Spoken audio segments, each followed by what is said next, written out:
बिल्ली और इंसानी रहमदिली। ये कहानी है जाहिद की, जो सादगी और ईमानदारी से भरी जिंदगी जी रहा था। उसके पास ज्यादा कुछ नहीं था, मगर उसका दिल रहम और मोहब्बत से भरा हुआ था। और ये रहम उसे उस मोड़ पर ले आया जहां उसने खुद को अल्लाह के और करीब पाया। जाहिद मस्जिद से निकलता है। वह साधारण लिबास में है। रास्ते में बच्चे खेलते हुए दिखते हैं। जाहिद सोचते हुए जाता है, हर रोज की तरह आज का दिन भी अल्लाह की इबादत से शुरू हुआ। मगर क्या मैंने कभी सोचा है कि अल्लाह की मखलूकन के लिए मैंने क्या किया? उसे रास्ते में चलते हुए एक कमजोर सी बिल्ली गली के कोने में बैठी दिखती है। जाहिद उसे देखता है। जाहिद खुद से कहता है, अल्लाह, ये बेचारी कितनी लाचार लग रही है। शायद इसे मेरी मदद की जरूरत है। जाहिद अपनी जेब टटोलता है। उसमें कुछ सिक्के हैं। वह पास के दूध वाले के पास जाता है। दूध वाला कहता है, जाहिद भाई, तुम्हारे पास तो खुद बहुत कम होता है, इस बिल्ली पर खर्च क्यों कर रहे हो? जाहिद कहता है, जो दिया गया है उसमें से थोड़ा बांटने में क्या जाता है? अल्लाह भी तो अपनी मखलूकन का ख्याल करता है। जाहिद अपने घर आता है। उसका घर साधारण और छोटा है। वह बिल्ली को धीरे धीरे दूध पिलाता है। जाहिद बिल्ली से कहता है, तेरा नाम क्या रखा जाए? मुएजा। हाँ, मुएजा ही ठीक है। तुझे देखकर दिल को सुकून मिलता है। कुछ दिन बीतते हैं। बिल्ली की हालत में सुधार दिखता है।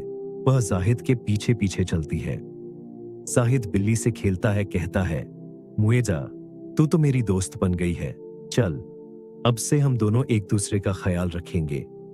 एक दिन जाहिद मस्जिद में बैठा है। इमाम साहब खुतबा दे रहे हैं। इमाम साहब कहते हैं कि पैगंबर ए इस्लाम सल्लल्लाहु अलैहि वसल्लम ने फरमाया कि जिसने किसी जानवर को पानी पिलाया, उसने जन्नत का दरवाजा खटखटाया। अल्लाह उसकी दुआ कबूल करता है जो उसकी मखलूकम पर रहम करता है। जाहिद सोच में पड़ जाता है, क्या मेरी छोटी सी नेकी मुझे अल्लाह के करीब ला सकती है? अल्लाह, तेरा शुक्रिया कि तूने मुझे ये मौका दिया। फिर उसके बाद जाहिद अपनी दुकान पर जाता है, जो कि बहुत छोटी सी दुकान दिखती है। अचानक ग्राहकों की भीड़ बढ़ने लगती है। पहला ग्राहक आता है और कहता है, जाहिद भाई, तुम्हारी चीजें तो बहुत अच्छी है, मुझे ज्यादा चाहिए।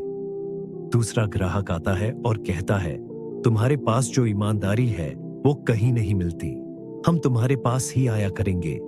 जाहिद के चेहरे पर खुशी और सुकून है। वह आसमान की तरफ देखता है। जाहिद खुद से कहता है, अल्लाह, ये तेरी इनायत है। शायद ये उस बिल्ली की दुआओं का असर है। जाहिद पैगंबर मोहम्मद सल्लल्लाहु अलैहि वसल्लम और उनकी बिल्ली मुएजा का वाकया याद करता है। पैगंबर मोहम्मद सल्लल्लाहु अलैहि वसल्लम और उनकी रहमत, इंसानियत और जानवरों से मोहब्बत के कई वाक़े मशहूर हैं। एक मशहूर वाक़या उनकी पाली हुई बिल्ली मुआज्जा से जुड़ा हुआ है, जो इस्लामी तारीख में बहुत शफकत और इज्जत के साथ याद किया जाता है। वाक़या ये है, एक मर्तबा पैगंबर मोहम्मद सल्लल्लाहु अलैहि वसल्लम अपनी बिल्ली मुआज्जा के पास बैठे हुए थे। उसी दौरान अज़ान हुई और आपको नमाज के लिए जाना था। आपने देखा कि मुआज्जा आपकी चादर पर आराम कर रही है। पैगंबर इस वक्त ने उसे तंग करना मुनासिब नहीं समझा। आपने अपनी चादर का वो हिस्सा काट दिया जिस पर मुआज्जा सो रही थी, ताकि उसकी नींद में खलल न पड़े।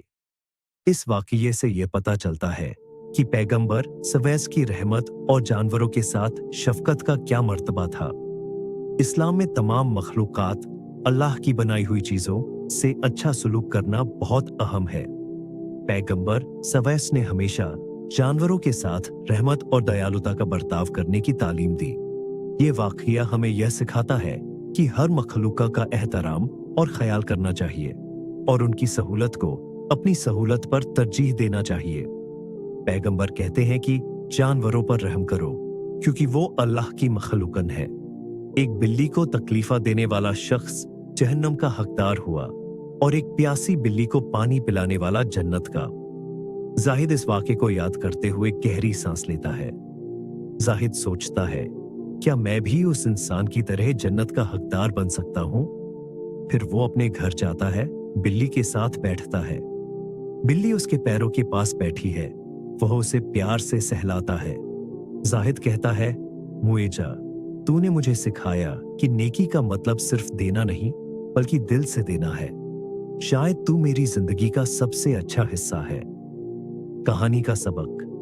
जाहिद की कहानी हमें यह सिखाती है कि छोटी छोटी नेकी हमें अल्लाह के करीब ला सकती है। रहम का असर न सिर्फ दूसरों पर बल्कि खुद हमारी जिंदगी पर भी होता है। रहम करो ताकि रहम पाया जा सके।